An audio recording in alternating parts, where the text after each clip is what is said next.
Hello, જય માતાજી. કેમ છો બધા? મજામાં? અત્યારે આપણે બનાવીએ છીએ પાલક દાળ. એના માટે આપણે પાલક કટ કરી લીધી છે, સાથે ડુંગળીના પણ આપણે એને કટરથી કટ કરી લીધી છે. અહીંયા તેલ મૂક્યું છે, આવી ગયું છે તેલ.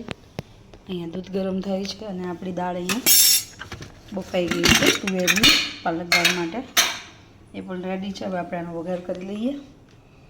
પહેલાં નાખી દઈએ હિંગ. જીરું નાખવું હોય તો નાખી શકો. અને ડુંગળી.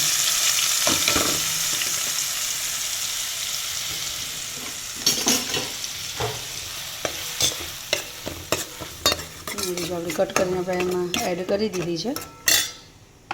આની અંદર થોડીક હળદર પણ નાખી દઈશું. આપણે જે ડુંગળી છે એ ચડી ગઈ છે. આની અંદર આપણે નાખી દઈશું હળદર. આની અંદર આપણે ખાંડેલું લાલ મરચું હવે એડ કરી દઈશું. જો એકદમ બ્રાઉન થઈ ગઈ છે, ચડી છે ડુંગળી. આની અંદર આપણે મરચું પણ એડ કરી દઈશું. આની અંદર મીઠું એડ કરી દઈએ. હળદર થઈ ગઈ છે, મીઠું નાખી દઈએ થોડું. બાફામાં આપણે થોડુંક નાખ્યું હતું એટલે આમાં થોડું ઓછું જ નાખશું. જોઈ શકો છો ચડી ગયું છે. આની અંદર આપણે લાલ મરચું આપણું ખાંડેલું એડ કરી દઈશું.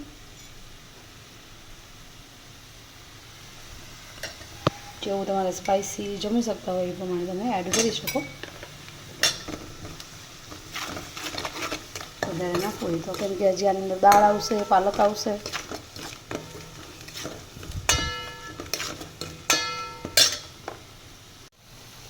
ખાંડેલું લાલ મરચું નખાઈ ગયું છે અને ચડી પણ ગયું છે. આની અંદર આપણે ક્રશ કરેલા ટમેટા આપણે 3 થી 4 કર્યા છે, નાના હતા એટલે એ આપણે આની અંદર એડ કરી દઈશું. બનાવીએ છીએ એકદમ હેલ્ધી પાલક દાળ. ચડી જાય પછી આની અંદર પાલક એડ કરી દઈશું. ટમેટા નાખી દીધા છે, એ ચડે છે, થોડી વાર ચડવા દઈશું.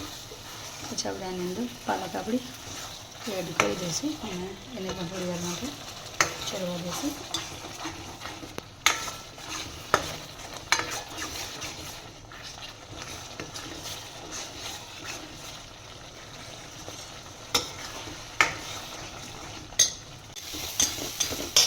ટમેટા ચડી ગયા છે. આની અંદર હવે પાલક આપણે નાખી દઈએ.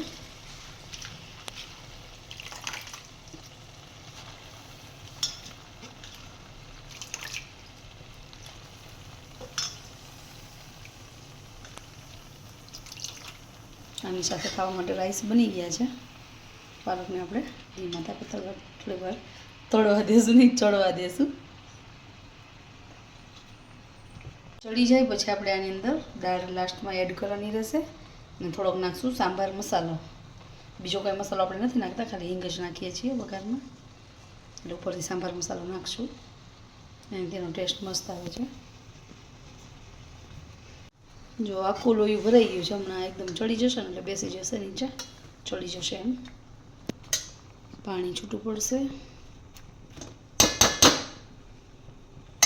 આપણી પાલક પણ એકદમ જો આટલી થઈ ગઈ છે, અડધાથી પણ ઓછી. ગ્રેવી અને પાલક મિક્સ થઈને હવે આની અંદર આપણે આપણી જે દાળ છે આ બાફેલી એ એડ કરી દઈશું.